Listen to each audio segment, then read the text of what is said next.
No hace falta más, ya no hay que buscar el camino a la verdad. En Jesús puedes hallar. No hace falta más, ya no hay que buscar. Él es la razón que libró mi corazón.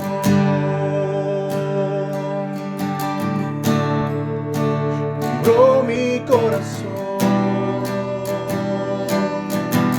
Oh, Jesús es suficiente para mí. No hace falta nada, Él está aquí. Me basta su gracia y nada más. Solo en Jesús hay libertad.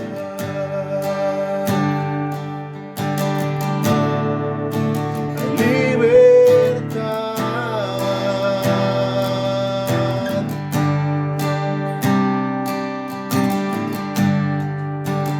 No hace falta más, ya no hay que buscar el camino a la verdad. En Jesús puedes hallar. No hace falta más, ya no hay que buscar. Él es la razón que libró mi corazón. Libró mi corazón. Yeah. Jesús es suficiente para mí. No hace falta nada, Él está aquí. Me basta su gracia y nada más. Solo en Jesús hay libertad. Oh, hay libertad.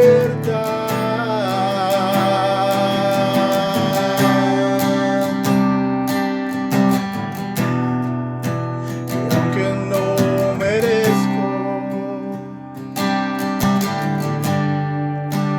tu amor es sincero,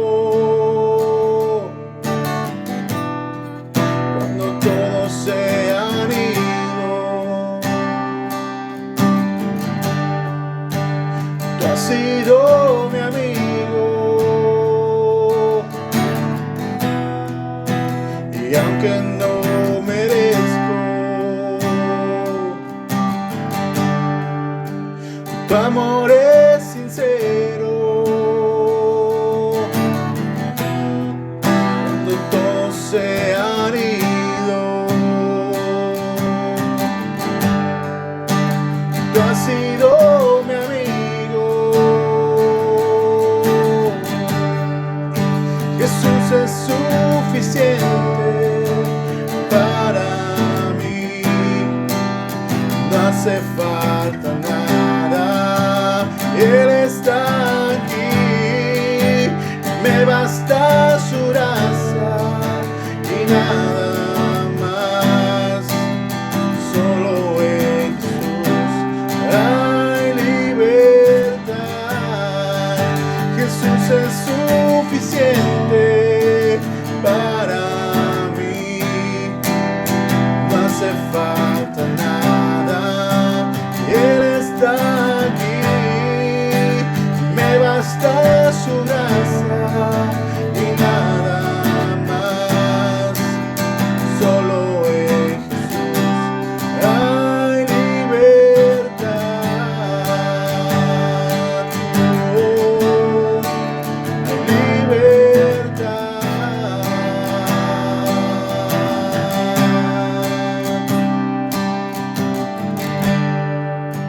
Jesús es suficiente para mí.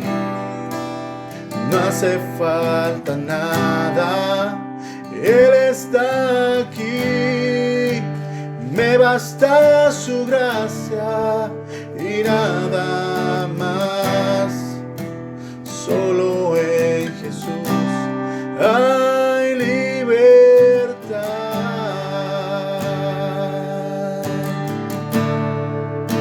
Hay libertad.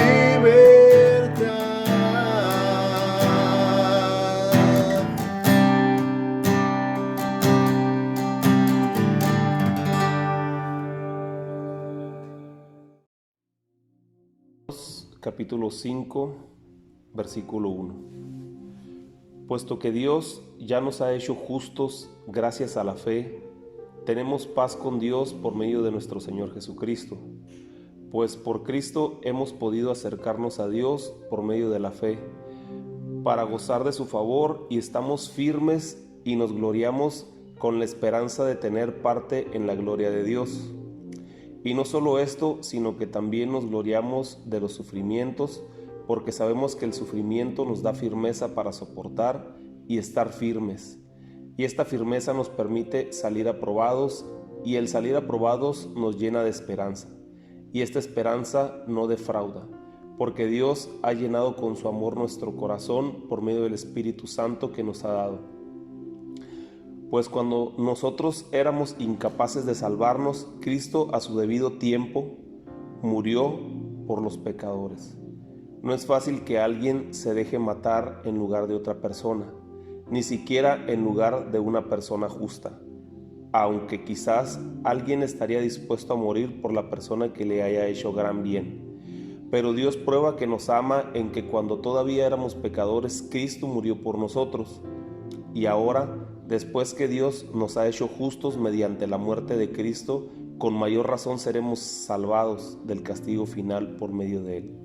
Porque si Dios, cuando todavía éramos enemigos, nos reconcilió consigo mismo mediante la muerte de su Hijo, con mayor razón seremos salvados por su vida, ahora que estamos reconciliados en Él. Y no solo esto, sino que también nos gloriamos en Dios mediante nuestro Señor Jesucristo, pues en Cristo hemos recibido ahora la reconciliación.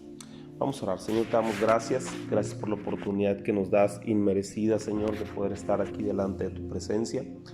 Gracias por estos tiempos gloriosos, Señor, en los cuales, mi Dios, podemos acercarnos delante de ti confiadamente al trono de tu gracia. Gracias, Señor, porque a través de estos medios, Señor, que tú nos has provisto, podemos llegar a cada hogar. Yo te pido que ahí, Dios, en cada hogar donde se está escuchando esta palabra, donde está compartiéndose este mensaje, puedas sembrarlo en su corazón como una semilla que dé fruto al 100%, Señor. Yo te doy gracias y te pido que pongas un carbón encendido en mi boca y que todo lo que se hable el día de hoy sea únicamente palabra inspirada por ti. Te damos gracias en el nombre de Jesús. Amén. Yo recuerdo que cuando era joven, aún más joven todavía, cuando yo cometía algún error en mi trabajo, yo trataba siempre de disculparme. Cuando mi jefe cuestionaba el error que había cometido, las circunstancias que yo había, o las cosas que yo había hecho mal, yo siempre trataba de pedir una disculpa y de alguna manera siempre trataba de corregir el error que yo había hecho por mi culpa, por algo que yo había hecho mal. Yo trataba siempre de corregir ese error y dos cosas hacía: me disculpaba y trataba de corregir ese error. Pero después yo me di cuenta que cada vez que cometía un error, como que mi jefe lo iba guardando en un archivo y lo iba teniendo ahí registrado. Entonces, cuando venía el momento de los reclamos, pues él sacaba toda su lista, sacaba toda su artillería de todas las cosas que a lo mejor yo había cometido mal, y entonces empezaba algún cierto reclamo, ¿no? En cuestión a mi trabajo, en cuestión a lo que yo había hecho mal en ese momento, y me sacaba todo el historial de todo lo que yo había hecho mal, ¿no? Entonces llegó un momento donde yo me puse a pensar y creí en mi corazón que no era necesario reconocer mis errores. Más bien era más importante justificar mis errores o las decisiones que yo había tomado delante de la gente. ¿Cómo era esto? yo hacía algo que era malo o algo que a lo mejor no estaba correcto o cometía un error, y en lugar de disculparme o tratar de arreglar el error, lo que yo hacía era justificar por qué había tomado esa decisión. Y esa justificación o eso que yo hacía me beneficiaba a mí. Sin embargo, yo me di cuenta que muchas veces la justificación, lo que yo había hecho mal, afectaba a otras personas. Yo me justificaba, yo quedaba limpio, me lavaba las manos, pero otras personas eran afectadas, o hasta el mismo trabajo era afectado, ¿verdad? Entonces yo me di cuenta que aunque esto me hacía sentir muy astuto, en ocasiones no era siempre lo más correcto, porque yo ocultaba cosas que afectaban a las demás personas. No sé si estoy siendo lo suficientemente claro. A eso se le llama justificación. Dar una respuesta conveniente para derribar los argumentos que puedan estar en contra de algo que yo haya hecho mal, ¿no? Yo presentaba mi carta del por qué hacía las cosas. Sin embargo, todo lo que yo hacía muchas veces afectaba a las demás personas, pero yo salía limpio, yo me lavaba las manos, yo hacía que mi imagen quedara como una buena imagen, ¿no? Entonces, en la vida cotidiana, como te digo, no siempre es bueno justificarnos de todo. Una vez yo escuchaba una conferencia de un líder de jóvenes de una iglesia muy grande en Estados Unidos, y el líder de jóvenes exponía un caso particular sobre un joven que pues no le gustó algunas cosas que el líder hacía, y a la mamá tampoco no le gustaban algunas de las cosas que el líder hacía. Entonces la mamá, pues muy molesta, un poco molesta, la mamá muy nueva en el camino del Señor, le envía un correo a este líder y le manda un correo diciéndole todas las cosas aquellas de las cuales no estaba de acuerdo, las cosas que no le parecían a ella sobre su liderazgo, ¿verdad? La mujer un poco enojada, la madre del joven un poco enojada, ¿verdad? Pero a lo mejor es porque ella no entendía algunas cosas, no sabía manejar la situación, no sabía que a lo mejor el líder estaba formando en el joven un carácter, ¿verdad? Un carácter conforme a la palabra, conforme a lo que dice la Escritura. Sin embargo, el líder, cuando recibe el correo, se enoja porque pues estaban observando cosas de su trabajo, y tú sabes que muchas veces no nos gusta cuando nos observan cosas de nuestro trabajo. De hecho, ni siquiera los exámenes nos gustan. Cuando estábamos en la escuela y nos decían que nos iban a poner exámenes regularmente, nosotros nos poníamos muy nerviosos porque no nos gusta que nos pongan exámenes. Cuando estamos en el trabajo, que estamos en alguna empresa y sabemos nosotros que va a llegar alguna auditoría, alguna revisión, algún jefe que va a venir a ver nuestro trabajo, nos ponemos un poco nerviosos porque no estamos nosotros acostumbrados a que nos estén revisando nuestro trabajo, ¿verdad? Entonces, en este caso, a este líder quizás no le haya gustado el hecho de que le estuvieran observando algunas circunstancias sobre su trabajo. Así es que cuando él recibe el correo, pues un poco molesto, empieza a ver la lista de cosas que la mamá le estaba enviando, y una por una empezó a contestarlas, justificando cada una de sus acciones, justificando cada una de las cosas que él había tomado esa decisión. Sin embargo, yo quiero preguntarte, considerando que la madre de aquel joven y aquel joven eran nuevos en el camino del Señor, ¿sería la mejor opción el justificar todas tus acciones, ¿verdad? O te lo pongo de esta forma, quizás a lo mejor era venir con la mujer, con la madre de este joven, platicarte, sentarte, tratando de explicarle que era lo mejor para el joven, pero no en una forma como defendiéndote, sino haciéndole entender a ella. El caso de este líder fue que la decisión que él tomó fue únicamente tratar de lavarse las manos, o tratar de guardar su imagen antes de guardar el corazón de la mujer, lo que la mujer estaba sintiendo, ¿verdad? Entonces, pues esta mujer, al final del caso, cuando ella recibe el correo y lo empieza a leer, pues lo único que ella sintió fue una contestación ofensiva. Aunque el líder se sentía que él ya había ganado la batalla, que él había ganado la discusión, que él había quedado justificado, en realidad yo me pregunto, ¿se resolvió algo? Yo pienso que no. Yo pienso que no se resolvió nada de la situación que estaba sucediendo, porque lo más importante en ese caso era que las dos partes quedaran en un mutuo acuerdo. Sin embargo, el líder de jóvenes quedó justificado ante la situación, y la madre del joven quedó destrozada. Entonces, si ves la situación desde una forma global, en resumidas cuentas, la justificación que él creyó que había dado y que había creído que él había ganado la batalla, en realidad no ganó absolutamente nada, ¿verdad? Entonces, ¿qué es lo que te quiero decir con todo esto? Quiero decirte que no siempre es bueno estarnos justificando por cada cosa, sin reconocer nuestros errores, ¿verdad? Cuando nosotros nos presentamos delante de Dios, debemos entender que lo menos que podemos hacer es tratar de justificarnos delante de aquel que conoce todas las cosas, aún hasta las intenciones de nuestro corazón, ¿verdad?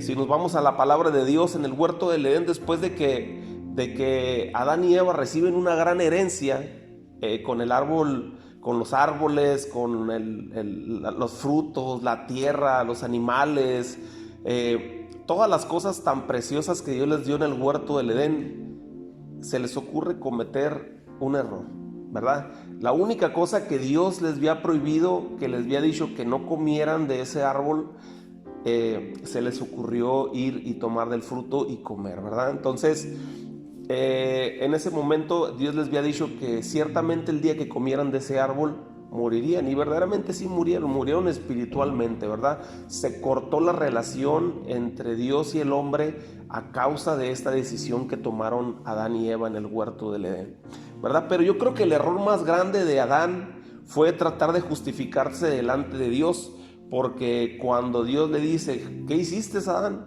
Él le dice, la mujer que tú me diste. Entonces lo que hizo Adán fue tratar de justificarse él solo, echándole la culpa a Eva. Entonces cuando van con Eva y le preguntan, ¿qué hiciste, Eva? Le dice, la serpiente, le dice. O sea, imagínate, en su cabeza ni siquiera entendía ella el problema de que estaba hablando con una serpiente. Entonces, regularmente no hablamos con una serpiente, ¿no? Y en ese momento Eva estaba hablando con una serpiente, y no solamente estaba hablando con una serpiente, sino que también le estaba echando la culpa a una serpiente.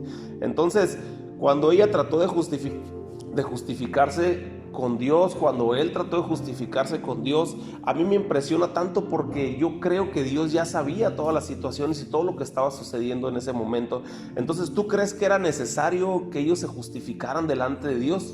Yo pienso que la mejor decisión que ellos hubieran podido tomar en ese momento era arrepentirse por su error y pedirle perdón a Dios, y Dios hubiera tenido misericordia de ellos para que el castigo no hubiera sido tan severo, ¿no? Entonces, una vez más te lo digo, no es bueno tanto justificarnos o tratar siempre de inculpar a otros por situaciones que nosotros debemos de afrontar, ¿no? Entonces, una vez expulsados ellos del huerto del Edén, tienen dos hijos, Caín y Abel, ¿no? Eso lo puedes encontrar en Génesis capítulo 4. Apúntales tu primera tarea para empezar a leer Génesis capítulo 4. Y entonces Caín mata a Abel en una riña, ¿verdad? Bueno, una riña se puede decir, pero en realidad el que tenía problemas en su corazón era Caín contra Abel. Entonces se levanta y lo mata. Y cuando Dios se acerca a la tierra a buscarlos, porque dice la palabra de Dios que Dios se paseaba por toda la tierra, dice que le preguntó a Caín por su hermano, y Caín dijo, oye, ¿qué acaso soy guarda yo de mi hermano? ¿Verdad? Entonces dice la palabra de Dios que Dios en ese momento le dijo, ¿qué has hecho, Caín?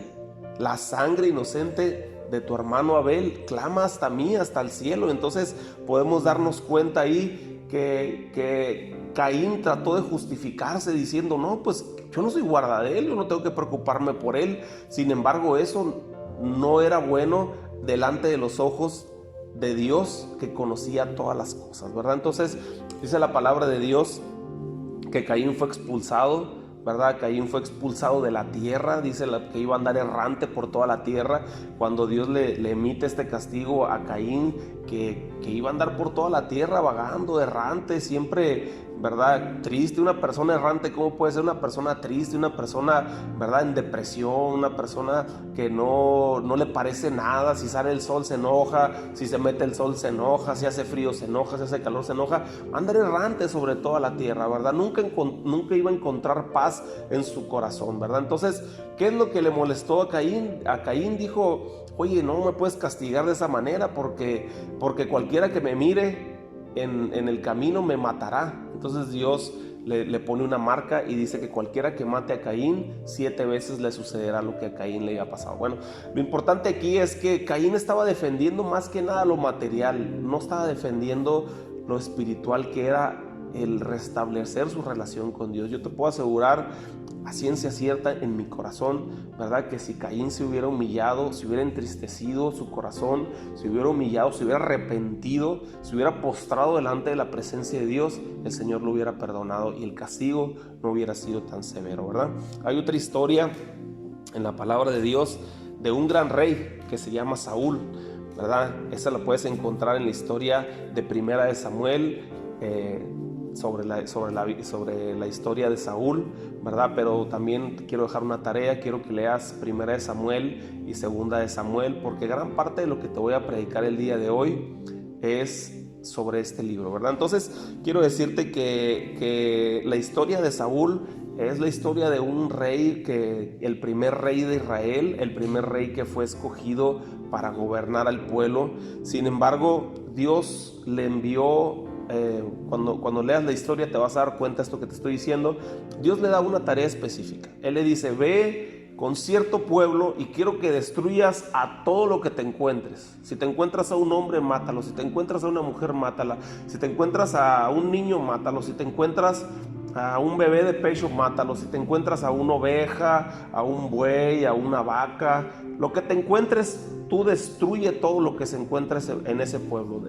Quiero que dejes ese pueblo asolado, vacío, sin nada que hubiera con vida, ¿no? Entonces él va, y entonces cuando dice que cuando empiezan a pelear contra el pueblo ese, ellos ganan la batalla, pero cuando miran las ovejitas bonitas y los bueyecitos bonitos y los becerritos, y dice que empiezan ellos a tomar botín de lo que estaba quedando ahí. Dije: mira, este está bueno, mira, este lo puedo poner en un corralito a un lado de mi casa, y mira, esta la puedo poner a pastear allá pegadito al templo, ¿verdad? Entonces empezaron ellos a tratar de tomar botín.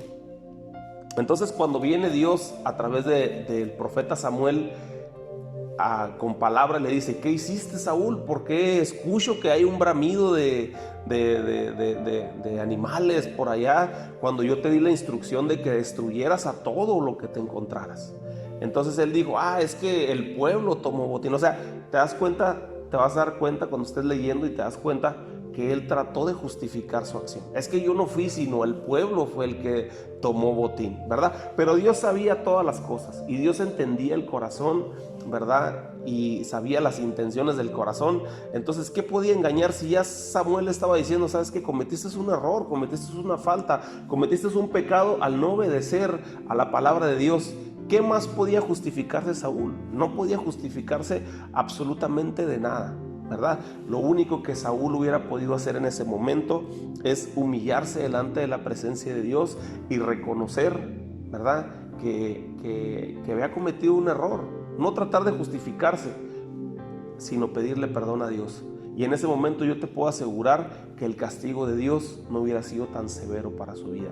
Y el castigo severo para Saúl fue que le fue quitado el reino, ¿verdad? ¿Y a quién le fue dado?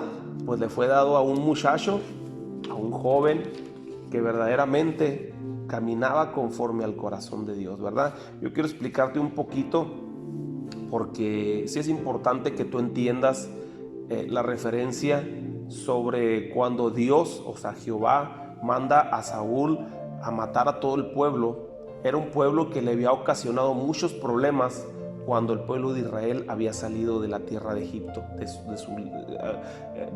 iba camino a su libertad hacia la tierra prometida, y este pueblo le había sido un problema, ¿verdad? ¿A qué hace referencia todo esto? Esto hace referencia ahora en tu vida cotidiana, en en tu vida, en tu nueva vida en el Señor, ¿verdad? Hay cosas que es importante que tú destruyas totalmente de tu vida. Cuando el Señor le da la instrucción, destruye hombres, mujeres, animales, vacas, todo lo que te encuentres en tu vida personal. Se refiere a que destruyas todo orgullo, toda envidia, toda maldad, toda iniquidad, todas las cosas que te puedan afectar, la falta de perdón, ¿verdad? Todas las cosas aquellas que te puedan estorbar en tu vida. El Señor te da una instrucción el día de hoy: deséchala, destrúyelas, no dejes absolutamente nada vivo.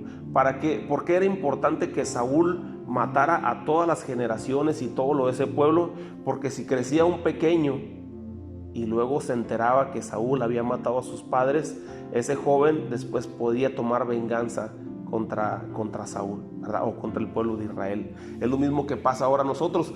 Si nosotros venimos al conocimiento del Señor y dejamos una pequeña raíz de amargura, eso después puede dar un fruto. Y cuando nosotros estemos en el liderazgo o estemos caminando, ¿verdad?, en alguna posición sirviendo al Señor, esa pequeña raíz de amargura que no quisiste arrancar al principio puede traer problemas a futuro y puede florecer quizás en una dictadura, puede florecer quizás en un maltrato con las personas, puede florecer quizás en que tú consideres que todo lo que tú estás haciendo está bien, ¿verdad? Y te empiezas a justificar delante de la presencia de Dios, cometiendo acciones que a lo mejor no le agradan a Dios, pero como esa raíz de amargura ya te cegó, entonces no puedes tomar una buena decisión. Así es que eso es lo importante, ¿verdad? Poder destruir todo. A eso hace referencia, ¿verdad? No es que estemos hablando literalmente de ir a matar personas, estamos hablando nosotros de arrancar todas esas raíces de amargura, ese orgullo, esa envidia y todas esas cosas que nos estorban en nuestro corazón, ¿verdad? Quiero decirte que hace referencia a todo eso. Muy bien. La semana pasada yo te hablaba un poquito sobre el libro de Hebreos, ¿verdad? Sobre el libro de Hebreos, y el libro de Hebreos hace una referencia importante, ¿verdad?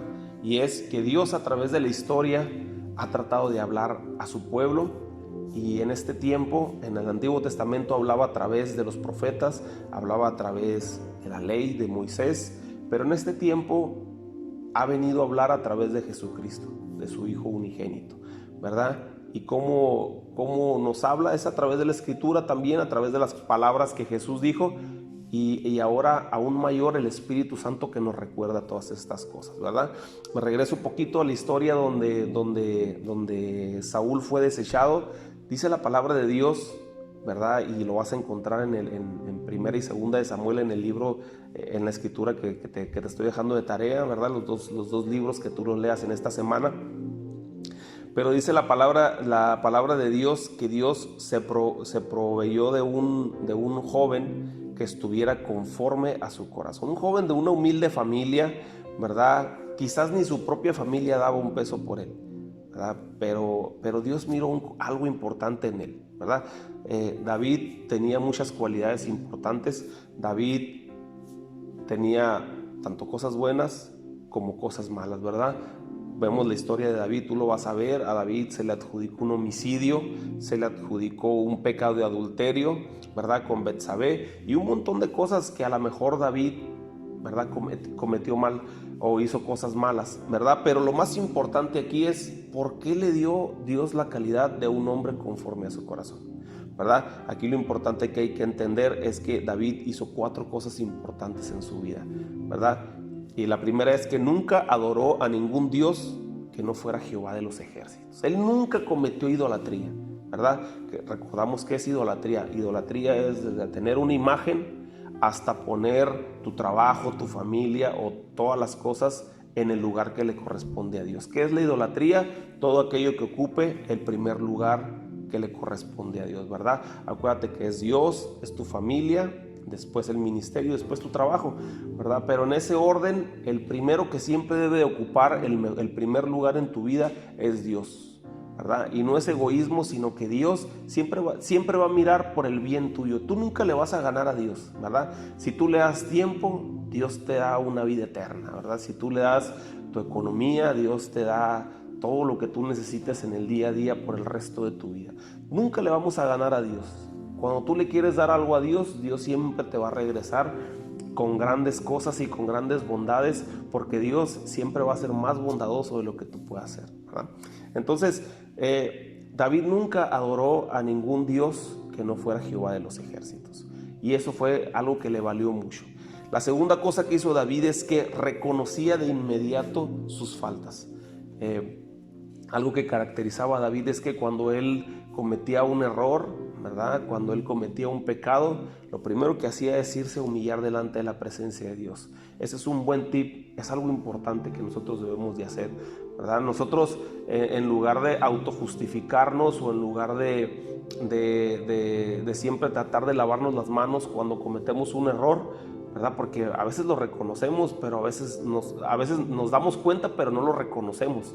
Entonces, cuando tú te des cuenta que estás cometiendo un error, lo más importante para tener ese corazón que tenía David es ir a la presencia de Dios, pedirle perdón a Dios y quizás, o si es necesario, ir a pedirle perdón a la persona, ¿verdad? Entonces, la segunda cosa importante que hizo David es que él reconoció inmediatamente sus faltas toda su vida.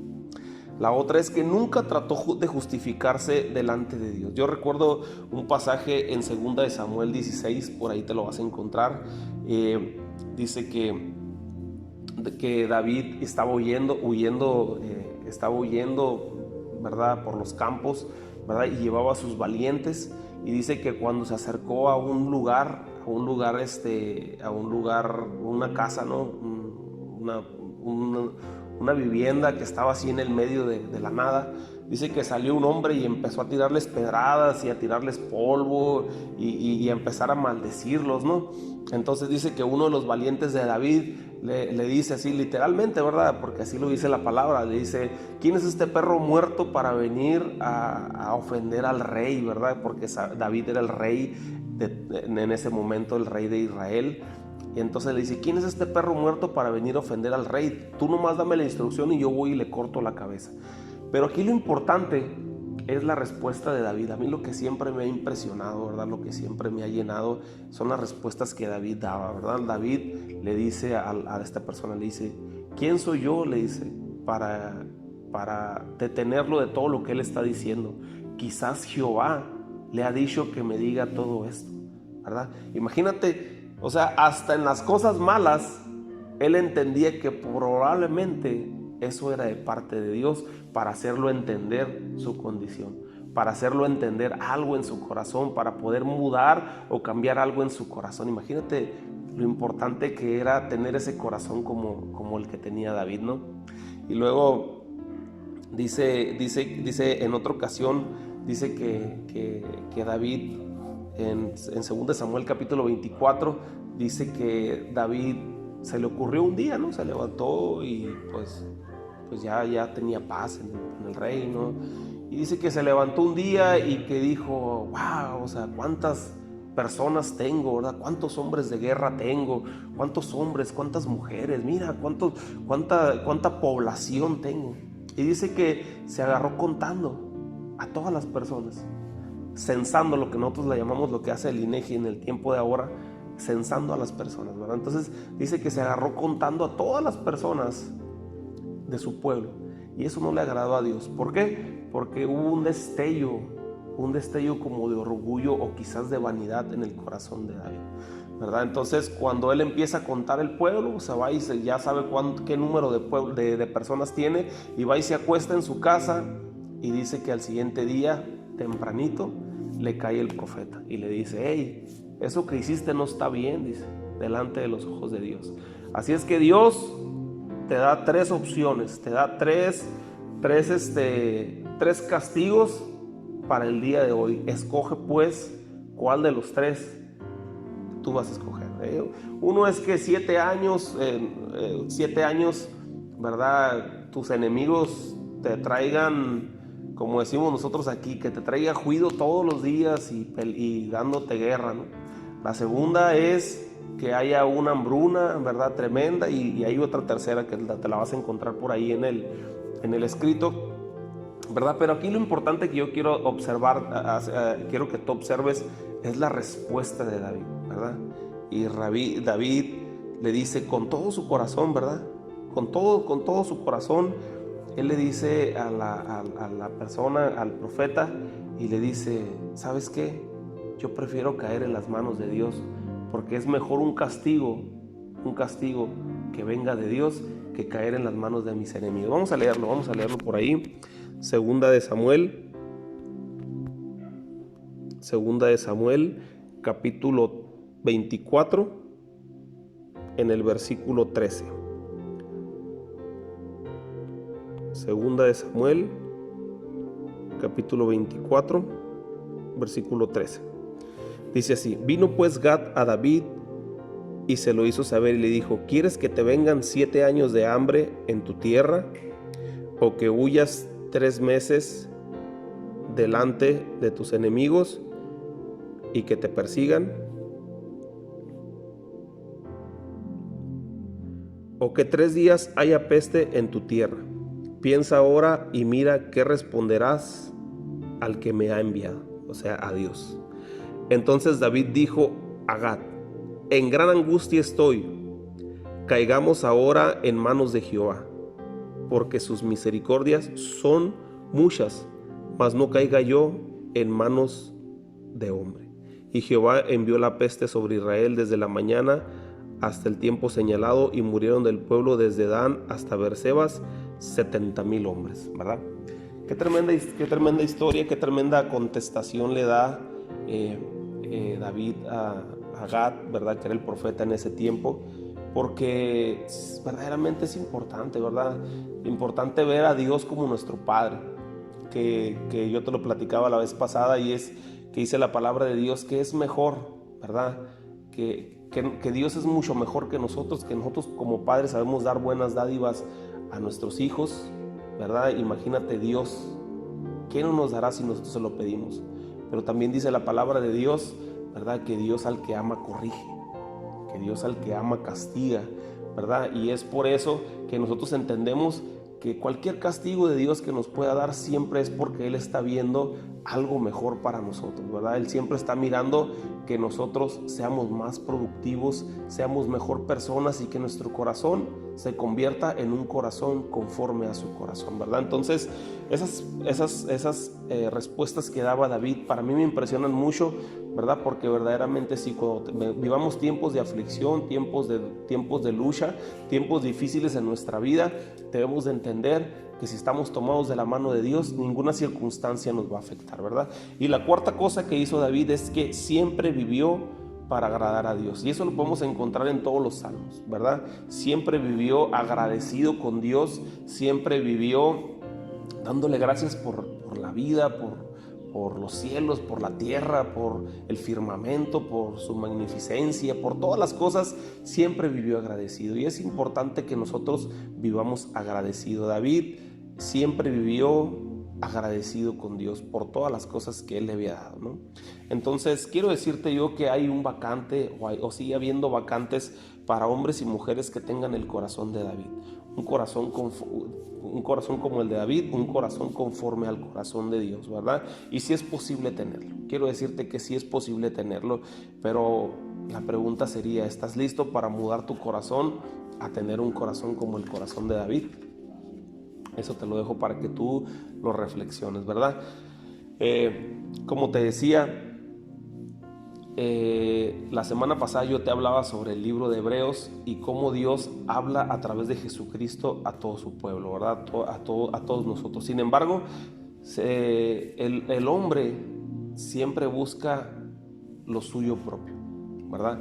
En lugar de buscar lo valioso, que es la vida eterna, que es establecer una relación con nuestro Dios, buscamos nosotros siempre lo propio, ¿verdad? Lo que materialmente nosotros podamos contabilizar como ganancia para nosotros, ¿verdad?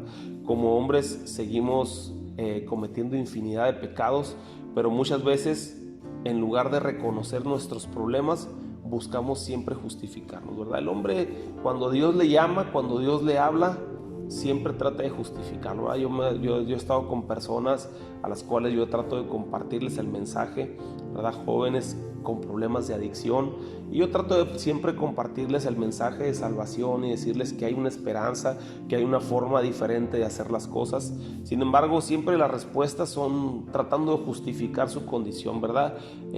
Diciendo que si sus padres no hubieran sido como fueron, que si quizás él hubiera tenido otras cosas materiales que le hubieran ayudado a poder ser una mejor persona, para poder estudiar, haber tenido los medios, ¿verdad? Yo siempre me recuerdo una vez, ¿verdad?, que una persona me dijo: es que tus padres a ti te apoyan para estudiar la universidad, pero en realidad él no sabía que fue un trabajo arduo de muchos años, donde tuvimos que esforzarnos, ¿verdad? Y ese esfuerzo cualquiera lo puede dar, pero es una decisión de cada uno de nosotros, ¿verdad? Entonces, no es las circunstancias, ¿verdad?, las que te llevan a poder obtener todo, sino el esfuerzo, las ganas que tú le eches. Entonces, siempre hay respuestas como esas, tratando de justificarnos: si yo hubiera tenido esto, hubiera tenido aquello, si no me hubiera pasado esto cuando yo era niño, ¿verdad? Algún abuso, alguna situación, ¿verdad?, incómoda que haya vivido de niño, ¿verdad? Muchos golpes por parte de sus padres, ¿verdad? O cualquier circunstancia, es un abandono o algo, ¿no? Entonces, siempre tratamos de justificarnos nuestra condición, por qué somos así, ¿verdad? Si ella no me hubiera traicionado, si mi esposa no me hubiera dejado, si mi novia no me hubiera dejado. Entonces, siempre tratamos nosotros de justificar nuestras acciones, pero aquí lo más importante es no justificar nuestras acciones, sino reconocer que Dios conoce todas las cosas y Él sabe todo lo que nosotros estamos viviendo, ¿no?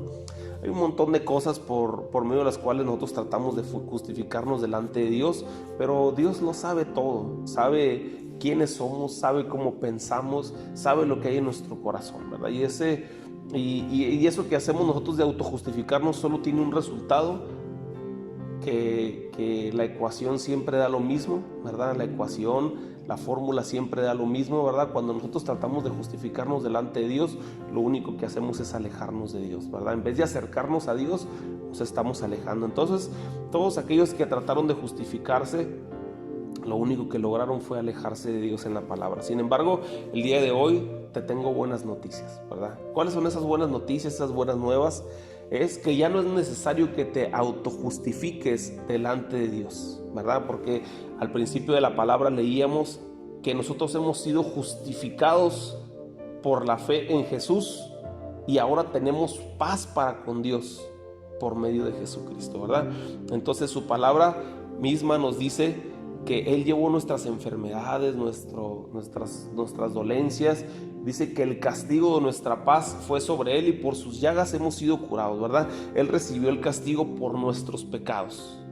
Pero ¿para qué recibió ese castigo? ¿Para que nosotros pues siguiéramos pecando deliberadamente? Quiero decirte que eso de ninguna manera, sino que para que nosotros recibiéramos, para que nosotros no recibiéramos un castigo severo por todas las cosas que hemos hecho, ¿verdad? Entonces, Cristo ya recibió todos los castigos, Cristo ya recibió todas los latigazos que nos correspondían a nosotros, ¿verdad? Los maltratos que nos correspondían a nosotros, Cristo ya los sufrió, para que a través de nuestra humillación, a través de entregar nuestra vida a Él, Él nos justifique delante de la presencia del Padre. Entonces, ¿qué es lo que nos corresponde hacer a nosotros? Número uno, te voy a dar 4 puntos importantes, ¿verdad? 3 puntos importantes, perdón, que es lo que a nosotros nos corresponde, ¿verdad? Hacer ahora que Jesucristo ha muerto en la cruz del Calvario por nosotros. Punto número 1 es reconocer nuestros errores. Lo primero que tienes que hacer es reconocer nuestros errores, ¿verdad? Dicen por ahí que el alcohólico no comienza su proceso de recuperación hasta que reconoce que es un alcohólico, ¿verdad? Porque mientras él diga: no, yo no soy alcohólico, yo soy tomador social, yo tomo nada más cada fin de año, yo tomo nada más los viernes, ¿verdad? Él tiene un problema, pero mientras no lo reconozca, ¿verdad?, no va a poder cambiar. Entonces, lo más importante, o lo que nos corresponde a nosotros como un punto número 1, es reconocer nuestros errores. Y para eso yo quiero invitarte a 2 de Crónicas, capítulo 7, versículo 14.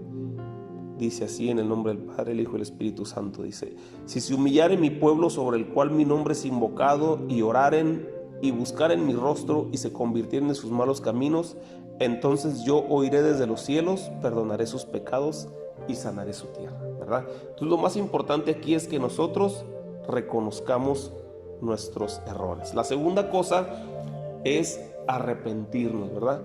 Y aquí hay que definir bien qué es el arrepentimiento, ¿verdad? El arrepentimiento es un cambio radical de actitud, ¿verdad? No solo son esas buenas intenciones de hacer las cosas, ¿verdad? Yo conozco un montón de gente que dice: no, yo ya voy a dejar de tomar, no, yo ya voy a dejar de drogarme, no, yo ya voy a comenzar a hacer esto, voy a hacer lo otro, pero todo se queda en buenas intenciones únicamente. Y eso me lleva a la palabra de Dios cuando dice que Jesús iba caminando y de repente a lo lejos miró una higuera bien frondosa, bonita, preciosa la higuera, y dice que Jesús llegó y trató de tomar fruto de ella y no encontró fruto en ella, ¿verdad? Entonces todas esas buenas intenciones que nosotros tenemos son esas flores o esas hojas preciosas verdes, ¿verdad?, que tiene nuestra vida, ¿verdad? Que la gente que nos mira y nos escucha hablar dice: wow, o sea, ese hombre verdaderamente es un hombre con mucho potencial.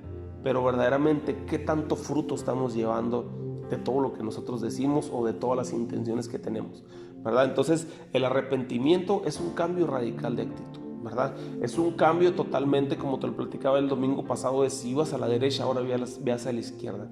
Si antes ibas a la izquierda, ahora ve hacia la derecha, ¿verdad? Es importante entender eso, ¿verdad? ¿Por qué? Porque la única forma en que nosotros podamos arrepentirnos de un arrepentimiento sincero es entender que no solamente es sentir remordimiento, sino verdaderamente cambiar nuestra vida. Si tú tomabas, ya no tomes, pero ya no tomes absolutamente nada. ¿Por qué? Porque sabes que has tenido un problema, ¿verdad? Sabes que has batallado con esa área. Sabes que el probar un poco te lleva a otras cosas. Entonces haz ese cambio radical de actitud. Si antes tomabas, ahora ya no tomes absolutamente ni una gota, ¿verdad? Si ahora tú dices: quiero dejar el cigarro, pero voy a fumar nomás en las noches, ¿verdad? De todas maneras te sigue afectando y nunca tu cerebro va a identificar que ya lo dejaste porque sigues fumando en las noches. Así es que déjalo totalmente de tajo. Déjalo totalmente y que tu vida sea diferente a partir de ese momento, ¿verdad? Si tú practicabas algún pecado o algunas cosas que no eran agradables delante de la presencia de Dios, algo que tú estés cometiendo y que a lo mejor te está llevando a tener esa falla, ¿verdad? Y tú estás diciendo: voy a tratar de dejarlo poco a poquito. No, déjalo de golpe y empieza a caminar hacia el otro sentido. Empieza a caminar hacia la otra dirección. Eso es el arrepentimiento, ¿verdad? Eso es dejar todas las cosas que estabas viviendo en tu vida y ahora estás viviendo una vida diferente. La tercera cosa es que comencemos a dar frutos dignos de arrepentimiento. Mateo capítulo 3 versículo 8, Juan el Bautista habla al pueblo, al grupo de personas que se acercaron a él y les dice: arrepiéntanse, pero empiecen a dar frutos dignos de arrepentimiento, ¿verdad? Demostremos que verdaderamente nosotros queremos un cambio a través del fruto. Y el fruto más importante que debemos de dar nosotros viene en Gálatas capítulo 22, donde dice que el fruto del Espíritu es amor, paz, gozo, paciencia, benignidad, bondad, mansedumbre, fe, templanza, ¿verdad? Todos esos frutos importantes que nosotros podemos reflejar ese cambio en nuestra vida, ¿verdad? Son los frutos del Espíritu Santo. Entonces hay un trasfondo histórico en todo lo que hizo Jesús, pero todo lo que hizo Jesús fue con un objetivo, y es restablecer nuestra relación con Dios, ¿verdad? Entonces quiero preguntarte el día de hoy: ¿cómo está tu condición delante de la presencia de Dios? ¿Lo que has vivido ha sido una buena excusa para no entregar tu vida por completo a Dios? Esa es una pregunta que yo quisiera hacerte. De todo lo que tú has vivido, de todo lo que tú has pasado desde tu niñez hasta este tiempo, es una buena excusa para que tú digas: yo no quiero entregar mi vida a Dios, entregar mi vida a Jesús, porque yo viví todo esto y eso me justifica. Aunque no lo digas de esa manera, pero tú puedes decir: todo eso me justifica para no entregar mi vida, ¿verdad? Eso que viví con esta persona, con mi pareja, esto que viví yo con mis padres, ¿verdad? Esto que yo viví con mis amigos, esa discriminación que yo viví con mis amigos, todo eso es una justificación para yo no poder entregar mi vida al Señor, ¿verdad? verdaderamente no lo vas a decir de esa manera, pero verdaderamente estamos actuando de esa forma. Entonces yo quiero preguntarte, ¿cómo está tu condición el día de hoy? ¿Todo lo que tú has vivido te justifica para no entregar tu vida a Dios? ¿Tienes un buen argumento para derribar cualquier cuestionamiento que Dios te está haciendo, verdad? Dios te está preguntando y Dios está hablando a tu corazón en este momento, pero estás tú planteando tus buenos argumentos para vencer a Dios. ¿Tú crees que vas a poder vencer a Dios? Yo pienso que jamás vamos a poder vencer a Dios. Así es que lo más importante de nosotros es no autojustificarnos. Nunca trates de justificarte delante de Dios. Mejor en este momento yo te invito a que tú humilles tu corazón delante de la presencia de Dios. Te postres delante de su presencia y reconozcamos nuestros errores, ¿verdad?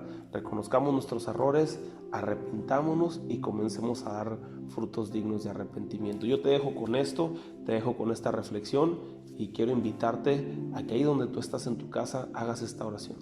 Señor, yo te doy gracias por tu pueblo, gracias por tu iglesia, gracias, Señor, por todos aquellos que abren su corazón para recibir tu palabra. Yo te pido con todo mi corazón, Señor, en este día, que seas tú, mi Dios, haciendo que esta semilla dé fruto al 100% en sus corazones. Mi Dios, no permitas que las aves roben, Señor, Padre, esta semilla.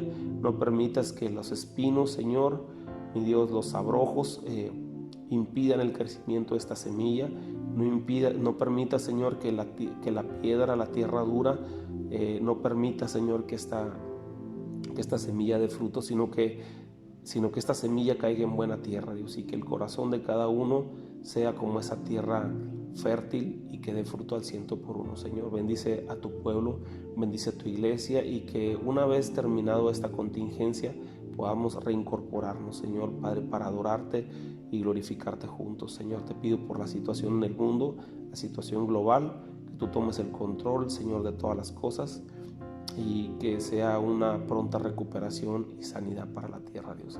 Yo te doy gracias en este día, en el nombre de Jesús. Amén.